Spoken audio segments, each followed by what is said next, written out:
In the vast expanse of the cosmos, where dimensions fold into one another, the elder gods convened in their eternal sanctum. Their forms shifted like liquid starlight, their presence a cacophony of vibrations and colors. They were beings of unimaginable power, older than the concept of time itself. Yet within their ageless hearts lay a singular fear. This fear was not of destruction nor of their kind's extinction. It was of something small, something fragile, something so insignificant it would be laughable to any other race in the universe. It was humans. Zorath the Whisperer, whose voice could unravel galaxies, spoke first. The humans have begun to grasp the threads of creation. They meddle with forces they cannot comprehend. This will be their undoing.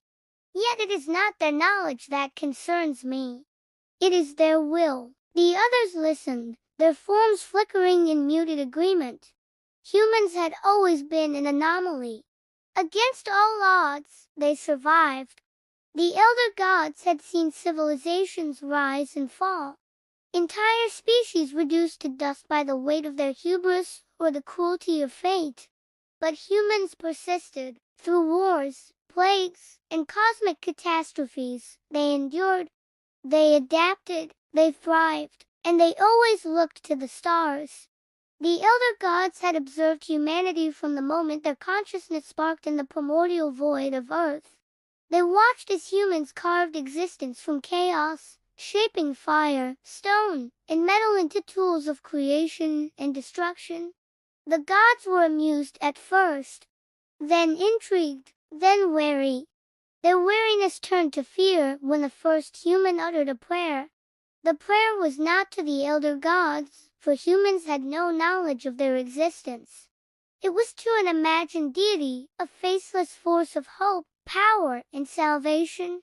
This act of faith created something new in the universe. Not a god, but the potential for gods. A crack in the elder god's dominion over reality. Zorath's whisper filled the sanctum again. It is not their prayers alone. It is their refusal to yield. Their defiance. The humans do not accept the boundaries we have placed. They push, they tear, they break, and when the void stares into them, they stare back. Sathra the Weaver, whose webs of light connected countless dimensions, posed with unease. They stared into me once. Their kind touched the edge of my domain.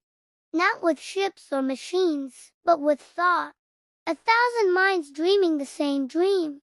They ripped open a path. I sealed it, but not before one of them saw me. It smiled. The sanctum darkened. The memory of that smile rippled through the elder gods like a shiver. Humanity's defiance was not born of ignorance. It was deliberate. They stared at the incomprehensible and refused to bow. Yugran the Boundless, the most ancient of their kind, spoke with the weight of a collapsing star. We have seen this before. They build, they learn, they destroy themselves. But these humans, they do not falter. Even when they destroy, they rise again. Stronger, more determined. They devour worlds, not for sustenance, but for knowledge. They are an infection that grows with every failure. The others murmured in agreement. It was true, the human strength was their fragility. Their lives were fleeting. Their bodies were weak, yet these limitations forged a fire within them, a hunger that could never be sated. It was a fire that had begun to reach into the fabric of existence itself. Zorath's voice grew sharp. They tamper with forces that should remain untouched. They split the atom and unleash the power of stars. They bend space and time to their will. And now, they seek us. Their instruments grow more precise. Their minds more attuned. They are searching. They will find us. Yugran's form flared with anger. Then we must act. We must end this, before they become a threat we cannot contain. Sathra hesitated, but how? To strike them down would only validate their fears. Their stories of gods and monsters would become truth. their defiance would turn to vengeance. The sanctum fell silent. The elder gods were not omnipotent. Their power was vast but not without limits. Humanity was not a foe they could simply erase. For every human destroyed, 10 more would rise, driven by the memory of their loss. It was Thalek the Silent who offered a solution. Thalek, whose thoughts could unravel the threads of existence, posed with slow deliberation. We cannot destroy them, but we can divide them. Their strength lies in their unity, their shared will, their dreams. We must shatter their dreams. The others turned to Thalek, elaborate. Thalek's presence darkened. We turn them against each other. We seed their minds with doubt, fear, hatred. We pit them against their own kind. Let them destroy themselves. Let them forget the stars. Let them forget us. The elder gods considered this. It was a cruel plan, but effective. They had used such tactics before, though never on a species so resilient. Yet it was their only option.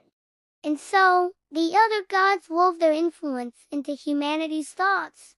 They whispered lies into the ears of leaders. They stirred fears of the unknown. They fanned the flames of conflict. Wars erupted, empires fell. The stars, once a beacon of hope, became a distant dream. Humanity turned inward, consumed by their struggles. For a time, the plan worked. The humans forgot the gods. They forgot the cosmos. They fought and bled and rebuilt, their eyes fixed on the ground instead of the heavens. The elder gods watched, satisfied. But they underestimated humanity. The humans' defiance was not so easily extinguished. In the darkest of times, they found light. Amid the ruins of war, they built again. Their conflicts forged stronger bonds. Their losses deepened their resolve. And slowly, inexorably, they returned to the stars. Zorat's voice trembled with rage.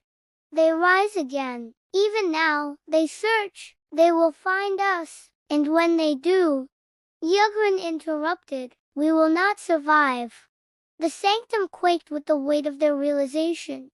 Humanity's strength was not in their unity or their technology.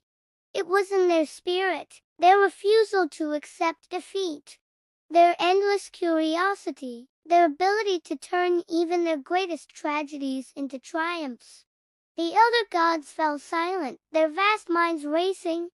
They had no answer, no solution. They could only watch as humanity grew stronger, closer, bolder.